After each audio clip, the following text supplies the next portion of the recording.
Hello dear student, स्वागत है आप सभी का शुभम क्लासेस के इस नए वीडियो लेक्चर में। तो स्टूडेंट, आज के इस वीडियो लेक्चर में हम लोग काफ़ी इंपॉर्टेंट टॉपिक पढ़ेंगे, एसी परिपथ। ठीक है, तो एसी परिपथ क्या चीज़ होता है, इसी के बारे में आज हम लोग अध्ययन करने वाले हैं। अगर इससे पहले यानी कल के वीडियो की में हम बात करें तो कल के वीडियो में आप लोगों ने सीखा कि प्रत्यावर्ती धारा क्या होती है और प्रत्यावर्ती धारा जो है किस तरीके से अपनी मान और दिशा लगातार बदलती रहती है, वही जो है हमारी क्या होती है, प्रत्यावर्ती धारा कहलाती है। और दूसरी चीज़ आपने ये सीखा कि प्रत्यावर्ती धारा का वर्ग, माध्य, मूल मान कैसे निकाला जाता है या कैसे परिकलित किया जाता है, ये चीज़ आपने सीखा। ठीक है, तो आज के इस वीडियो में एसी परिपथ में क्या होता है कि जब किसी सर्किट को, ठीक है, किसी एसी सोर्स को हम एक प्रतिरोध के साथ जोड़ते हैं, एक संधारित्र के साथ जोड़ते हैं और एक प्रेरक के साथ जोड़ते हैं, तो इसके अंदर क्या परिघटनाएं होती हैं या इसकी क्या विशेषता होती है, इन्हीं के बारे में आज की इस वीडियो में हम अध्ययन करने वाले हैं। और ये टॉपिक जो है आपका बहुत ज़्यादा इम्पॉर्टेंट टॉपिक है। तो ये वीडियो आपका थोड़ा सा जो है लंबा होने वाला है, क्योंकि आपके एल सर्किट, आर सर्किट और सी सर्किट यानी तीनों सर्किट जो है, यानी तीनों परिपथ जो है एक दूसरे से रिलेट करते हैं। लेकिन आज की इस वीडियो में हम आपको आर परिपथ और एल परिपथ, दो परिपथ पढ़ाएंगे और सी परिपथ जो है कल पढ़ाएंगे। ओके, तो आइए देखते हैं एसी परिपथ। एसी परिपथ में सबसे पहले हम लोग देखेंगे आर परिपथ को। किसको देखेंगे? आर परिपथ। ठीक है, आर परिपथ में क्या होता है कि एक प्रतिरोध लगा होता है। ठीक है, एक प्रतिरोध होता है और इसको जो है हम एसी सोर्स, ठीक है, एसी सोर्स का मतलब होता है प्रत्यावर्ती वोल्टेज या प्रत्यावर्ती करंट से इसको जोड़ देते हैं। ठीक है, इस तरीके से। अब दोस्तों एक चीज़ याद रखो, अगर यहाँ पे हम कोई बैटरी लगाते हैं तो बैटरी में हमारी कौन सी करंट होती है? दिष्ट धारा। तो बैटरी का सिंबल हम क्या बनाते थे? इस तरीके का सिंबल बनाते थे, दिष्ट धारा।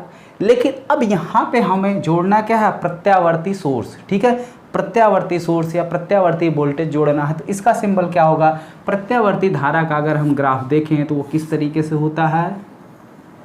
साइन। ठीक है, तो साइन की कर्व यानी जावक्रिय होता है। तो इसी को ध्यान में देते हुए इसका सिंबल हम लोग इस तरीके से बनाते हैं। ठीक है, तो इसका मतलब ये है कि इसको हमने क्या किया है? एक प्रत्यावर्ती सोर्स से जोड़ दिया है। ये आपका प्रतिरोध है आर। ठीक है, और ये हमने जोड़ दिया आपको एक प्रत्यावर्ती वोल्टेज से। प्रत्यावर्ती वोल्टेज V इक्वल टू, भाई प्रत्यावर्ती धारा I बराबर हम क्या लिखते थे? I equal to IM sine omega t. ठीक इसी तरीके से प्रत्यावर्ती अगर वोल्टेज है तो क्या लिखेंगे? V equal to VM sine omega t. ठीक है, तो V इक्वल टू क्या लिखेंगे? VM sine omega t. Clear हो गया दोस्तों? अब देखो, जहाँ पे Bm क्या है? Bm हमारा क्या है? शिखर मान है। क्या है? Bm जो है शिखर मान है और B क्या है? प्रत्यावर्ती वोल्टेज है। ये B क्या है? लिख लो, ज़्यादा क्लियर हो जाएगा। ये आपका है प्रत्यावर्ती वोल्टेज। ठीक है, ये भी आपका क्या है? वोल्टेज का शिखर मान। क्या है? शिखर मान। किसका है? वोल्टेज का। ठीक है, ये क्या चीज़ है आपका? Omega T. ओमेगा टी जो है आपकी क्या है? कला है। ये इतनी बात क्लियर हो रही है? अब देखो, परिपथ के अंदर हमको करना क्या है? निकालना क्या है? कैसे भी करके हमें इसी धारा का मान निकालना है। भाई प्रत्यावर्ती वोल्टेज अप्लाई कर दिया गया है तो इसमें जो है क्या होगा?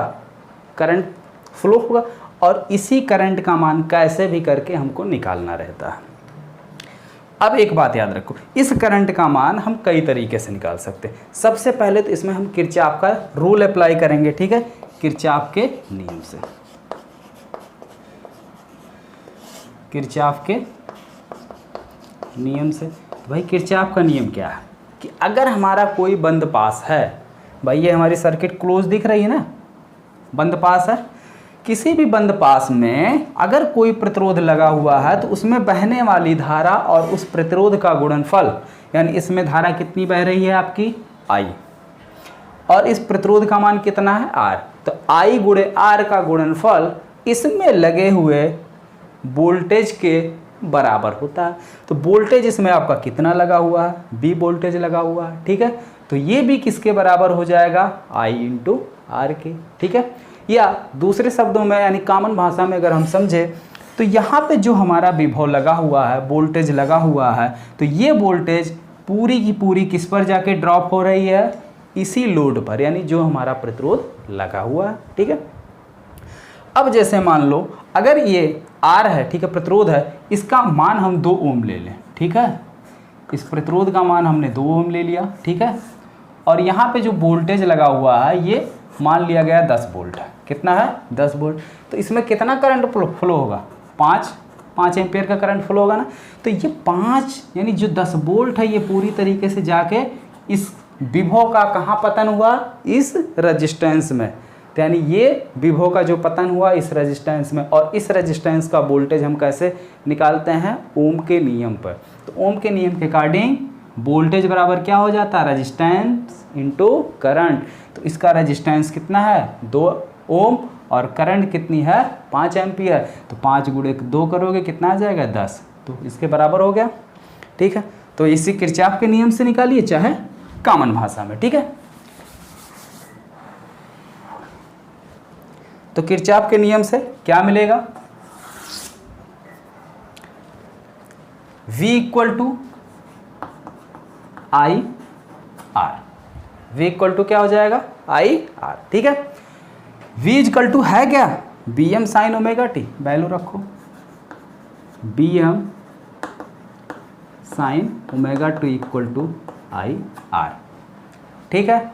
हमें निकालना है मान किसका, आई का। तो इक्वेशन को थोड़ा सा पलट देते हैं, तो आई आर इक्वल टू क्या हो जाएगा, B M sine omega t. अब देखो ये बी एम यहाँ पे आपका क्या है, अभी अभी यहाँ पे हमने आपको डिस्कस किया था, बी एम हमारा क्या है, शिखर मान है, ओमेगा टी क्या है, कला है। तो अब हमें चाहिए आई का मान, यानी हम क्या, हमने आपसे क्या बताया था कि हर हाल में हमको धारा का मान चाहिए। तो आई बराबर क्या हो जाएगा आपका, आर को दूसरी साइड भेज दो, तो V M divided by R sine omega t, ठीक है, साइन ओमेगा टी। ये चीज़ आ गया। ये चीज़ हमारा क्या है, वोल्टेज का शिखर मान, ये क्या है, रेजिस्टेंस। तो इसकी जगह हमारा क्या आ जाएगा, आई एम, ठीक है, यानी धारा का शिखर मान। तो आई बराबर क्या हो जाएगा, i m sine omega t, जहाँ आई एम बराबर क्या है, जहाँ आई एम बराबर है वी एम बाई आर, ठीक है। यहाँ पे क्या है, ये धारा का शिखर मान क्या है, धारा का, बिल्कुल लिखते चलो, एक एक चीज क्लियर रखो, कोई डाउट नहीं, ठीक है। ये क्या है, कला है आपका, ठीक है। ये चीज़ यहाँ तक आपका निकला है, हमें धारा का मान निकालना था, हमने धारा का मान निकाल लिया, ठीक। अब यहाँ तक आप स्क्रीनशॉट ले लो। अब इसके आगे बात करते हैं स्टूडेंट, इसके फेजर डायग्राम यानी कला आरेख का, जो कि काफ़ी इंपॉर्टेंट है। कला आरेख खींचना आपको आना चाहिए, ये बोर्ड एग्जाम में बहुत पूछा जाता है। और एक खास बात, बायो वालों के लिए काफ़ी ज़्यादा दिक्कतें अब थोड़ी सी क्रिएट होना शुरू हुई, तो उनके लिए भी ये दिक्कत भी कोई दिक्कत नहीं है। जैसा जैसा हम आपको कहते जाते हैं आप उसको नोट डाउन करते जाइए, कोई भी डाउट आपका नहीं रहेगा, चाहे आप बायो के स्टूडेंट हो या मैथ के, ठीक है। तो यहाँ तक हो गया। अब देखो फेजर डायग्राम, ठीक है, फेजर डायग्राम या इसी को बोलते हैं कला आरेख, ठीक है, कला आरेख। तो भाई देखते हैं कला आरेख क्या आता है। तो कला आरेख निकालने के लिए क्या करते हैं, पहले इसको ऐसे खींचते हैं, ठीक है। आप देखो यहाँ पे आ जाओ, तो यहाँ से हमको क्या देखने को मिल रहा है कि जो कला, भाई इसकी भी कला ओमेगा टी है और इसकी भी कला ओमेगा टी है, तो दोनों के कलाओं में अंतर। पहला पॉइंट क्या है, पहला पॉइंट नोट करो कि वोल्टेज और धारा के कला का अंतर कितना है, 0 है। और कलांतर को हम फाई से डिनोट करते हैं, तो फाई इक्वल टू क्या हो गया, 0। किस केस में, आर परिपथ में। आर परिपथ में वोल्टेज और धारा के बीच कलांतर कितना होता है 0 डिग्री। भाई देखो यहाँ पे भी आपकी कला ओमेगा टी है, यहाँ पे भी आपकी कला क्या है ओमेगा टी है। दोनों को अगर हम डिफरेंस करें यानी दोनों बराबर ही हैं तो डिफरेंस हमेरा क्या आएगा 0 आएगा। दूसरी बात, यहाँ पे Im की वैल्यू निकाली गई है, यहाँ पे Bm की वैल्यू दे रखी है। अब Im और Bm में बड़ा कौन है? Im आपका कैसे निकल रहा है, Bm में R से भाग लगा रहे हैं तब जाके हमारा निकल रहा है Im। तो सिंपल सी बात है, अगर Bm का मान 10 है और R का मान जो है 2 ओम है, ठीक है, तो Bm में R से जब भाग लगाएंगे तो Im का मान आएगा 5। तो जाहिर सी बात है कि Im हमेशा छोटा होगा किससे, Bm से। तो दूसरी पॉइंट, क्योंकि ये सारे पॉइंट्स आपको कला आरेख यानी फेजर डायग्राम बनाने में मदद करेगा। नोट करो दूसरा पॉइंट, Im छोटा है किससे, Bm से। ये चीज़ क्लियर हो गया। अब यहाँ पे आओ, देखो Bm हमारा साइन का कर्व है लेकिन किस एंगल पर है, ओमेगा टी। कला कितना है, ओमेगा टी है ना, तो ओमेगा टी पे जो है Bm को बना दो। ये एंगल हमने मान लिया कितना, ओमेगा टी। ये हमारा क्या हो गया Bm, वोल्टेज का मैक्सिमम मान या शिखर मान, ठीक है।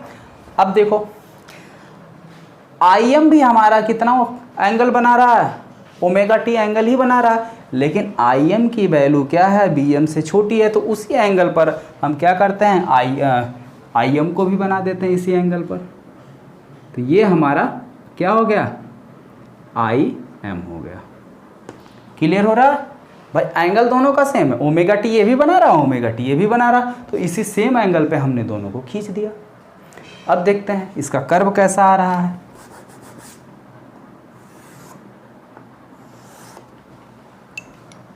तो अगर इसके हम कर्व की बात करें तो दोनों ही हमारे क्या हैं, साइन कर्व। साइन कर्व हमेशा 0 से स्टार्ट होता है, तो 0 से स्टार्ट करो, ठीक है, इस तरीके से।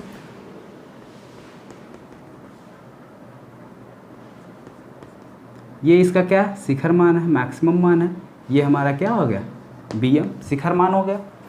और Im का भी ग्राफ कहाँ से स्टार्ट होगा आपका, 0 से, क्योंकि ये भी साइन ही है, क्या साइन का ही है। तो इसको स्टार्ट करो और इसका मैक्सिमम वैल्यू यानी इसकी शिखर मान कहाँ तक जाएगी, Im की वैल्यू ये है तो बिल्कुल इसी के सीध में ही तो रहेगी, यानी इससे छोटी रहेगी, ठीक है। ये हमारा क्या हो गया, धारा का शिखर मान हो गया Im। अब देखो यहाँ पे वोल्टेज का शिखर मान Im और धारा का शिखर मान दोनों बिल्कुल साथ साथ है। जब वोल्टेज आपका 0 था तो धारा भी आपकी 0 है। वोल्टेज आपकी शिखर मान यानी मैक्सिमम मान को पहुंच रही है तो आपकी धारा भी मैक्सिमम मान को पहुंच रही है। फिर वोल्टेज 0 हो रहा है तो धारा भी साथ साथ 0 हो रही। फिर निगेटिव यानी ऋणात्मक दिशा में वोल्टेज आपका मैक्सिमम हो रहा है तो धारा भी ऋणात्मक दिशा में आपका मैक्सिमम हो रहा है, ठीक है। फिर ये 0 हो रहा है वोल्टेज, फिर हमारी धारा भी क्या हो रही है 0, यानी जो I और वोल्टेज के बीच का ग्राफ है यानी जो इनके बीच में क्या है, कला है, कलांतर है, वो कितना डिग्री है, 0 डिग्री का है, ठीक है। कलांतर बिल्कुल है ही नहीं, यानी बिल्कुल सारे B और I हमारे साथ साथ चल रहे हैं, ठीक है। ये बात हो गई हमारे R सर्किट की विशेषता, ठीक है। अब इसको फटाफट आप लोग नोट कीजिए। अब हम देखते हैं L सर्किट, ठीक है। तो हेडिंग लगाओ L सर्किट और इसको स्क्रीनशॉट ले लो।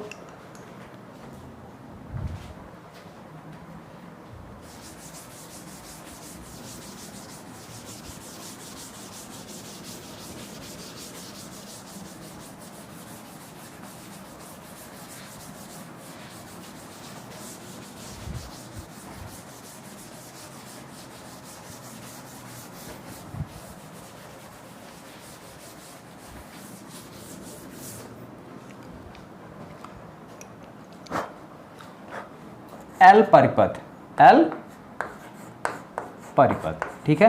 हेडिंग लगाओ L परिपथ। L परिपथ का क्या मतलब होता है, इंडक्टेंस, और इंडक्टेंस का मतलब होता है प्रेरक, और प्रेरक का किससे डिनोट करते हैं, एक कुंडली से, ठीक है। तो इस बार परिपथ में हमारा प्रतिरोध यानी R की जगह पर क्या आ जाएगा, प्रेरक, जिसको L से डिनोट करते हैं। तो इस तरीके से हमारी क्या होती है कुंडली होती है ना,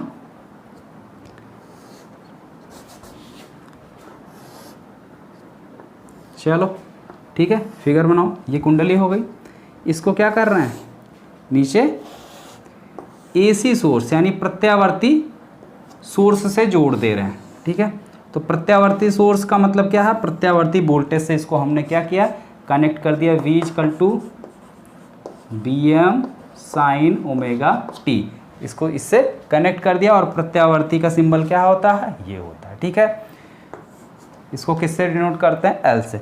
अब वोल्टेज लग गया तो इसमें क्या हो जाएगी, धारा जाएगी, यानी I धारा जा रही। इसी I का मान कैसे भी करके हमें क्या करना है, निकालना है। क्लियर, फिर आ जाओ, सारी चीज़ें यहाँ मैं क्लियर कर देता हूँ आपका। ये क्या है, शिखर मान, क्या है, शिखर मान। ओमेगा टी आपका क्या है, कला है। ये क्या है, प्रत्यावर्ती वोल्टेज। और ये किसका शिखर मान है, प्रत्यावर्ती वोल्टेज का ही शिखर मान है। प्रत्यावर्ती लिख लेने से सारी चीज़ें तो मज़े से क्लियर हो जाती हैं। ठीक है, ये हो गया। अब इसमें किरचॉफ का नियम अप्लाई करो। ठीक है, लिखो किरचॉफ के नियम से।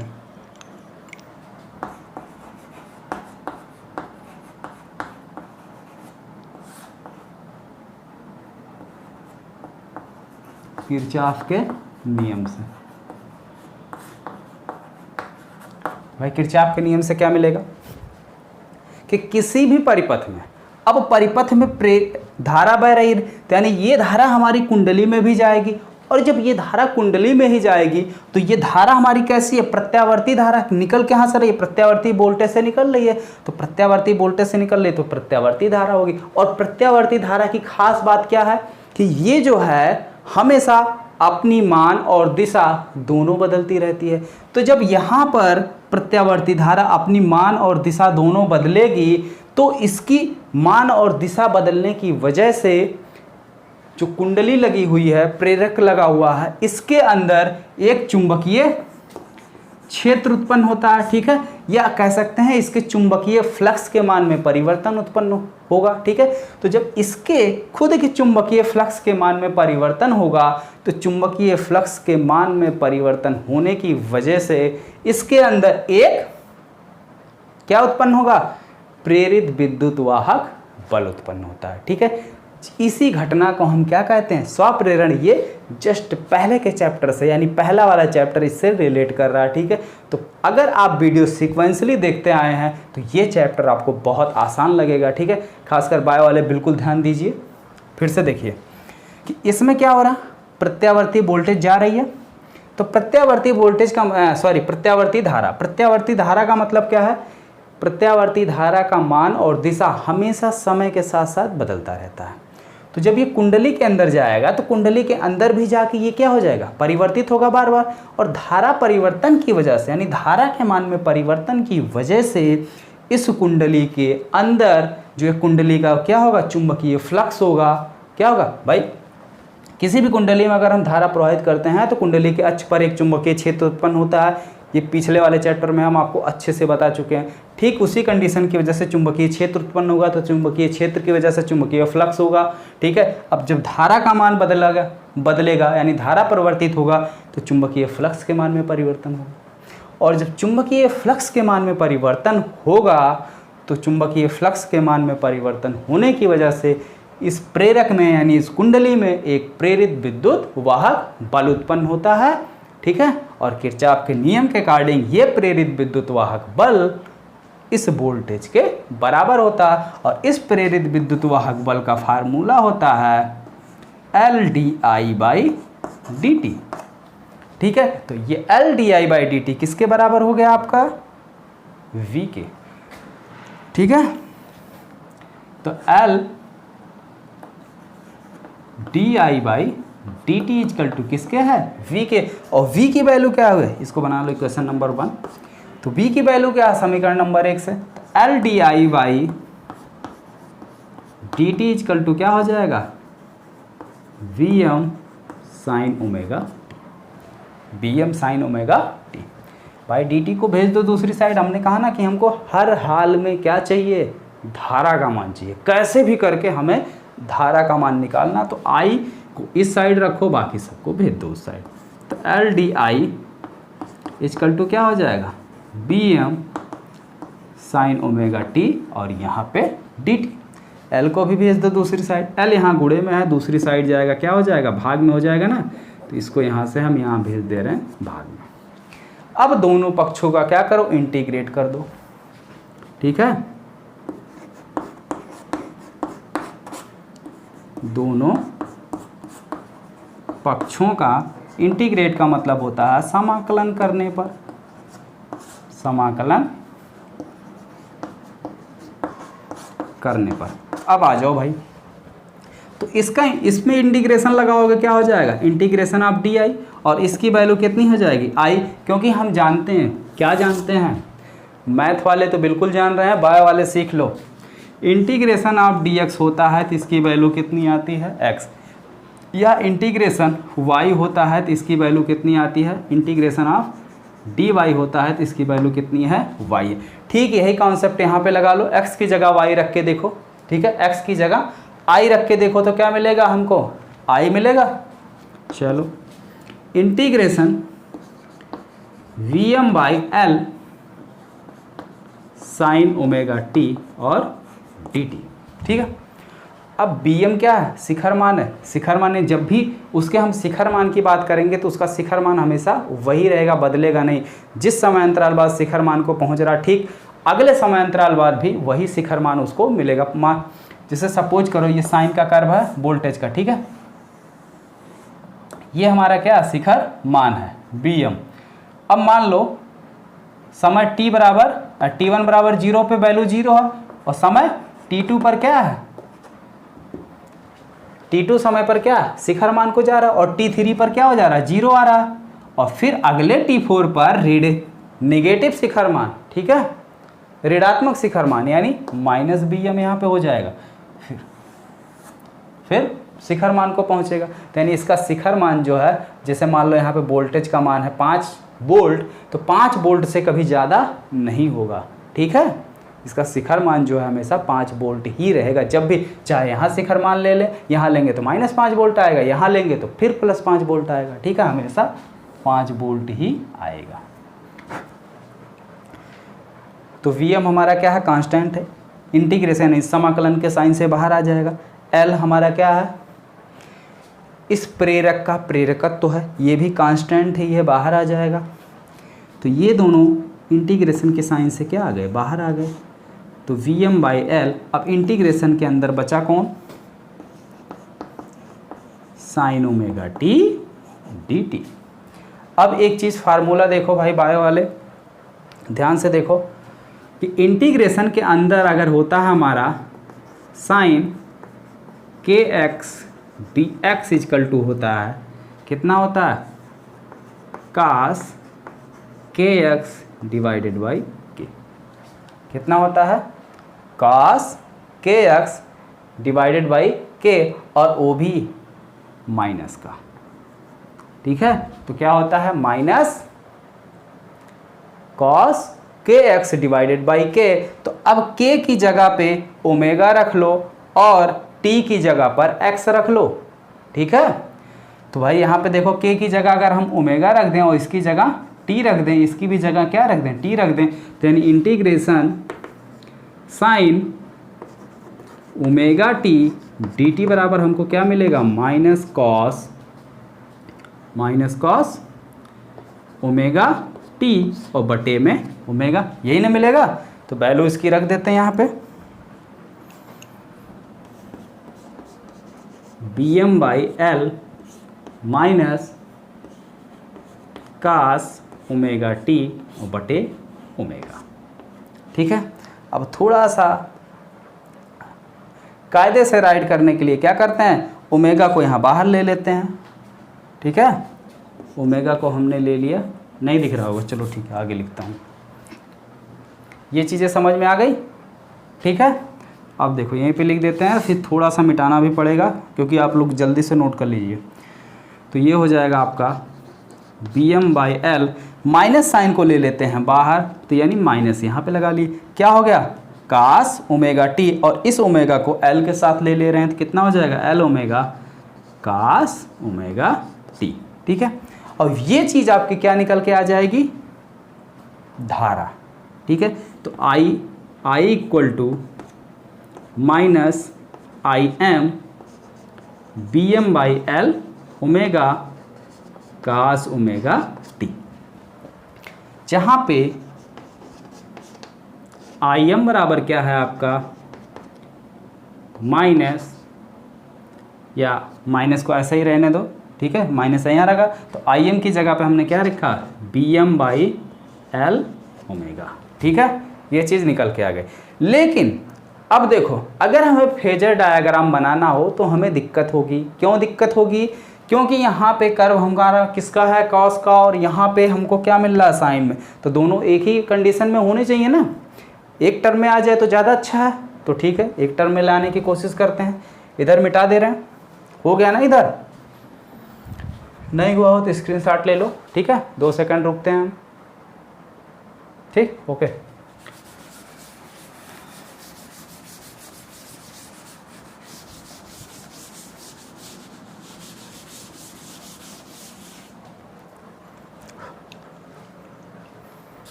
क्या निकल के आया, आई बराबर माइनस आई एम कास ओमेगा टी। ठीक है, अब एक चीज़ आपको याद होगा टेग्नोमेट्री में, कक्षा 10 की त्रिकोणमिति, चाहे आप बायो में हो या मैथ के हो, ठीक है, थोड़ा सा मैथ वाले हैं तब तो कोई दिक्कत नहीं, आपको याद ही होगा। बायो वाले हैं तो देख लो फार्मूला क्या होता है, साइन 90 माइनस थीटा, 90 का मतलब होता है pi by 2 minus theta equal to होता है कॉस थीटा। ठीक है, तो भैया थीटा की जगह अगर हम क्या लिख दें ओमेगा टी लिख दें तो क्या मिल जाएगा हमको, sine pi by 2 minus omega t equal to क्या मिल जाएगा कास ओमेगा टी। ये फार्मूला बन जाएगा। तो अब कास ओमेगा टी की जगह हम ये वैल्यू रख सकते हैं, साइन में रख लो, तो आई इक्वल टू क्या हो गया minus I m sign pi by 2 minus omega t. ठीक है, अब थोड़ा सा अच्छा लगे, सुंदर लगे, इसके लिए क्या करते हैं, जो माइनस है इसको अंदर भेज देते हैं, और हम ये जानते हैं कि minus sine theta equal to होता है sine minus theta, sine minus theta. ठीक है, तो इस माइनस को साइन के साथ कर देते हैं, और साइन के साथ जब अंदर में भेजेंगे तो क्या हो जाएगा साइन माइनस थीटा। तो आई इक्वल टू क्या हो जाएगा i m sine minus pi by 2 minus omega t. ठीक है, अब क्या मिलेगा, i equal to i m sine minus pi by 2, भाई प्लस है तो माइनस हो जाएगा, और ये माइनस इस माइनस को क्या कर देगा प्लस। अब प्लस वाले टर्म को हम पहले लिख लेते हैं और माइनस वाले टर्म को बाद में कर देते हैं। कोई दिक्कत तो नहीं आनी चाहिए स्टूडेंट। तो sign omega T minus pi by 2, और पाई बाई 2 का मतलब क्या होता है 90 डिग्री। अब देखो इक्वेशन नंबर 1 तो हमने मिटा दिया। इक्वेशन नंबर 1 हमारा क्या लिखा हुआ था, यहाँ पे था, ऐसे लिख देता हूँ, वी एम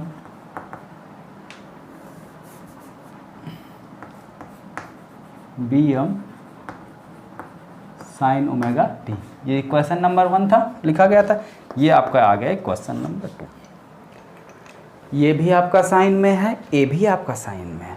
अब कला देखो भैया, यहाँ पे इसकी कला कितनी है, फाई 1 का मान कितना है ओमेगा टी। ठीक है, यहाँ पे कला आपका कितना है, कला फाई 1 बराबर कितना है आपका ओमेगा टी। यहाँ पे आपकी कला कितनी है, ये इतनी आपकी कला है, फाई 2 बराबर क्या है omega T minus pi by 2। तो दोनों के कलाओं में अंतर, यानी वोल्टेज और धारा के बीच कला में कितने का अंतर होगा। ठीक है, कलांतर फाई बराबर होता है, पहला पॉइंट, φ2 φ1 माइनस φ2। तो φ1 की वैल्यू आपकी कितनी है, ओमेगा टी, माइनस φ2 की वैल्यू कितनी है, ओमेगा टी माइनस π/2। तो ब्रैकेट खोलोगे तो ये माइनस हो जाएगा, ये प्लस हो जाएगा। ठीक है, इस ओमेगा टी से ये ओमेगा टी कैंसिल हो जाएगा, आपका कितना आ जाएगा, π/2। तो यानी कलांतर कितना आ रहा, π/2। अब देखो यहाँ पे ध्यान से फेजर डायग्राम में, यहाँ पे कलांतर आपका ओमेगा टी है, लेकिन यहाँ पे ओमेगा टी माइनस π/2। तो यानी यहाँ से क्या क्लियर हो रहा है कि जो आपका धारा है वो वोल्टेज से 90 अंश पीछे चल रहा है। 90 अंश इसमें से घटाया गया ना, माइनस π/2। तो वोल्टेज से यानी बी से धारा जो है 90 अंश कला में पीछे चल रहा है। तो दूसरी पॉइंट क्या हो गई आपकी, आई जो है बी से π/2 या कह सकते हैं 90 अंश कला में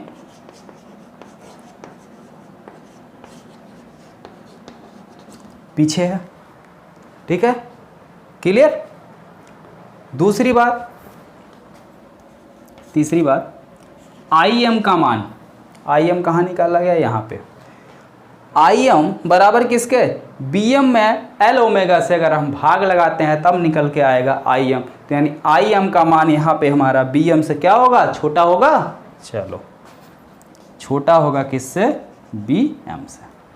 इतनी चीज़ें नोट कर लो। अब देखते हैं इसका फेजर डायग्राम या कला आरेख क्या बनता है। ठीक है, नोट कर लो या फिर स्क्रीनशॉट ले लो। शायद आपका इक्वेशन नंबर 1 नहीं दिख रहा था, रुक जाइए, उसको हम फ्रेम में ले लेते हैं। ठीक है, तो चलिए आपका इक्वेशन नंबर 1 भी फ्रेम में आ गया। तो अब क्लियर है। ठीक है, ये आपका इक्वेशन नंबर 1 था, ये आपका इक्वेशन नंबर 2 था। अब यहाँ से कंपेयर कर लो, आपका कला φ1 बराबर कितना, ओमेगा टी था, और यहाँ पे आपकी कला क्या निकल के आ गई, φ2। तो φ2 कितनी है आपकी, ओमेगा टी माइनस π/2। तो दोनों का अंतर ले लिया गया, कलाओं में अंतर, φ बराबर होता है φ1 माइनस φ2, दोनों का डिफरेंस लिया गया, π/2 आ गया। क्लियर। तो अब देखो इक्वेशन नंबर 1 और 2 दोनों को नोट करो, बाकी सबको मिटा दो। ठीक है, तो ये रहने देते हैं और वो इक्वेशन नंबर 1 रहने देते हैं, जिसका हमें काम है, बाकी सबको मिटा देते हैं। देखिए फेजर डायग्राम,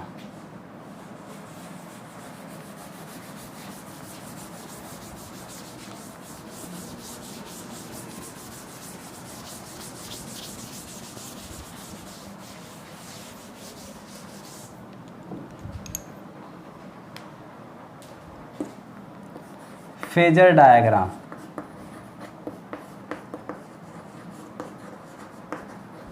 या इसी को बोलते हैं कला आरेख।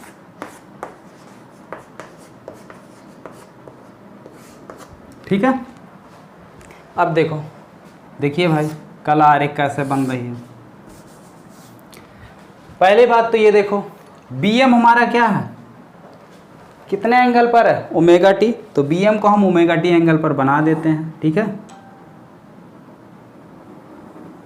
ये हो गया हमारा BM मैक्सिमम वैल्यू। ठीक है, ये एंगल कितना है, ओमेगा टी। ठीक है, अब देखो IM कितना है, IM की वैल्यू ये भी साइन में ही है ना, ये भी वही बनेगा, लेकिन साइन यानी I जो है वोल्टेज से, भाई वोल्टेज यानी V से 90 अंश कला में पीछे है। तो यानी अगर हमारी वोल्टेज जो है इस डायरेक्शन में है तो इससे 90 अंश के कोण पर, ठीक है, यही तो होगा 90 अंश का कोण, इसके 90 अंश के कोण पर, यानी ये इतना आगे है तो ये इतना पीछे है, यानी इस डायरेक्शन में कौन होगी, आपकी करंट होगी, धारा होगी, I होगी। ठीक है, और इससे छोटी होगी, तो इससे छोटी लाइन बनाओ, ये आपकी क्या होगी, I। इन दोनों के बीच कितना एंगल बनेगा, 90 डिग्री का। ठीक है, इसके बीच एंगल कितना बनेगा, 90 डिग्री का। क्लियर हुआ।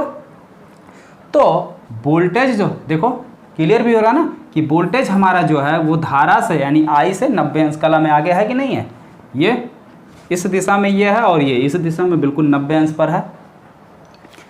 अब इसका ग्राफ कैसे बनेगा, तो ग्राफ की अगर हम बात करें तो इसमें 90 अंश कला में पीछे अगर बनाने में कोई दिक्कत हो रही है तो सबसे पहले ये आ जाओ कि ये चीज़ आई कहाँ से, ये देखो यहाँ आ जाओ, ठीक है। ये भाई यहीं से निकल के आई है ना, यहीं से तो निकल के ये चीज़ आई है, तो क्यों ना हम इसी का ग्राफ खींच दें। साइन का ग्राफ हम जानते हैं कैसा होता है, ये हमारा होता है साइन थीटा का ग्राफ, ठीक है।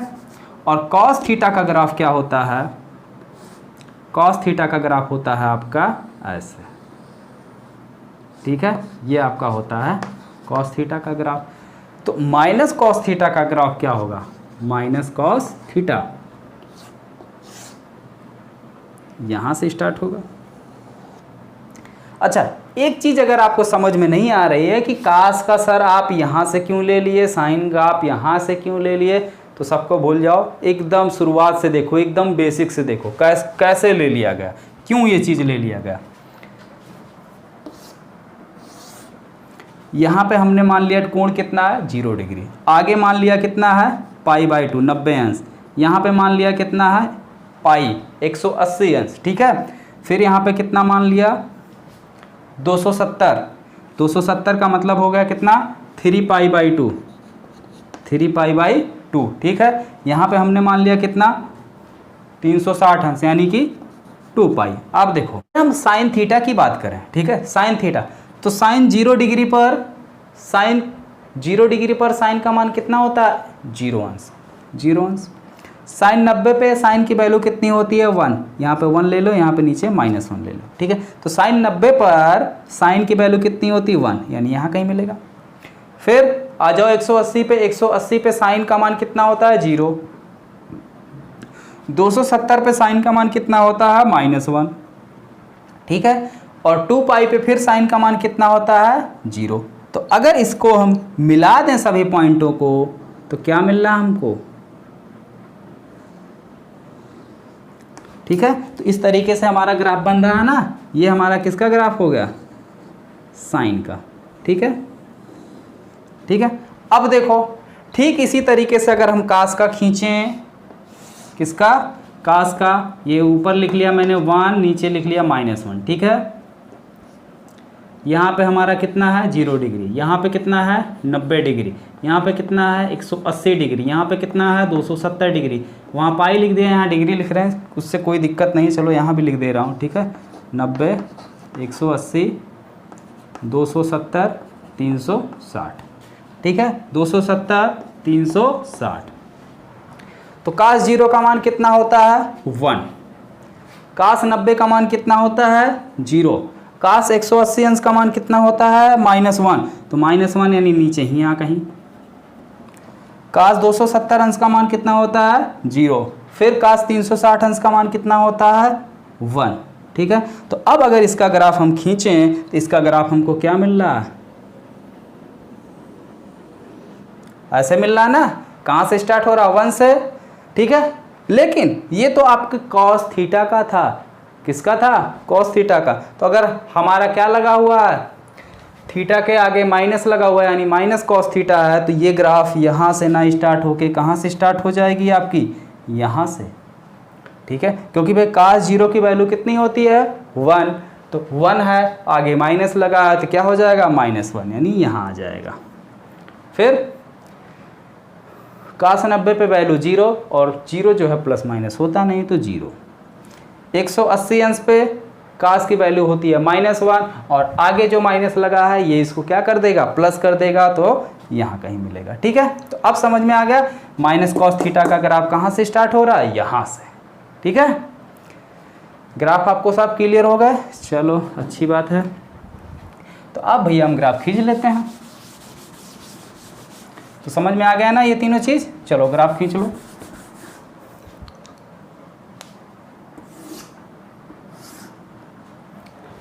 तो साइन का ग्राफ हमारा कैसे जाएगा, ऐसे, कितना जाएगा bm तक, ये थोड़ा सा डाउन हो गया, उसी के बराबर बनाते हैं, ठीक है। कितना जाएगा, Bm तक जाएगा।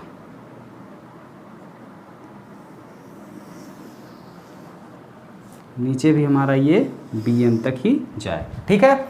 और इसका ग्राफ कहाँ से स्टार्ट होगा, माइनस कॉस थीटा है ना, तो नीचे से, तो नीचे से का मतलब कितना ला है, मैक्सिमम वैल्यू क्या ये है ना, तो यहीं से स्टार्ट हो जाएगा इसका, ठीक है। तो यहाँ से इसको स्टार्ट करो,